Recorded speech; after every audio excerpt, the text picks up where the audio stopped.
अस्सलाम वालेकुम, मैं हूं आयशा इरशाद और आप देख रहे हैं उर्दू क्रॉनिकल।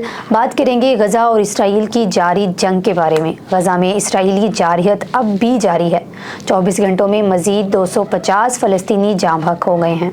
हमास के ज़ेर इक़्तिदार गज़ा के हुकाम ने कहा है कि गुज़िश्ता 24 घंटों में इसराइली जारहियत के नतीजे में 250 फ़लस्तीनी जाम हक हो गए हैं, जिसके बाद गज़ा में मरने वालों की कुल तादाद तकरीबन 20,700 हो गई है।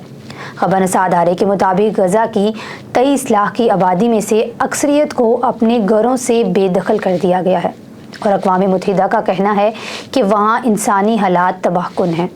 दूसरी जानिब फ़लस्तीनी बाशिंदों ने जनूबी गज़ा पट्टी में सबसे बड़ी तिबी सहूलत खान यूनस में नासिर अस्पताल के करीब कई फ़िज़ाई हमलों की इत्तला दी है। फ़लस्तीनी महकमा सेहत के हुकाम ने बताया है कि खान यूनस में अल अमाल मोहल्ले में एक घर पर इसराइली फ़िज़ाई हमले में 7 अफराद मारे गए हैं।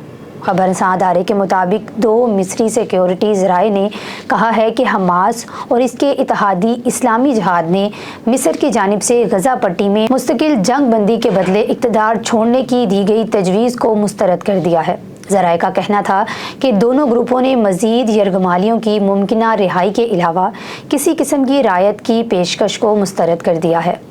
गज़ा के बेघर लोगों के पास जाने के लिए बहुत कम जगह बाकी है। अक़वाम मुत्तहिदा की इमदादी कारकुन जेमा कोनेल का कहना है कि गज़ा पट्टी में बहुत से फ़लस्तीनियों ने इसराइली फ़ौज के इनखला के अहकामात की पैरवी करते हुए मखसूस इलाकों में पनाह लेने की कोशिश की है, लेकिन इन्हें ये मालूम हुआ कि गुंजान आबाद इनक्लेव में बहुत कम जगह बाकी रह गई है। उन्होंने बयान किया कि लोग अपना सारा सामान वैन, ट्रक्स और कार में लेकर जनूब की तरफ जा रहे थे ताकि कहीं महफूज जगह को तलाश कर सकें। यहाँ रफा में इतनी कम जगह रह गई है कि लोग ये नहीं जानते कि वो आगे कहाँ जाएंगे। गज़ा पर इसराइल की जंग अब भी जारी है और अब लोगों के पास रहने के लिए जगह बहुत ही कम रह गई है। लोग एक जगह से दूसरी जगह हिजरत करने पर मजबूर हैं, लेकिन फिर भी उन्हें रहने के लिए कहीं पर भी कोई महफूज जगह नहीं मिल रही।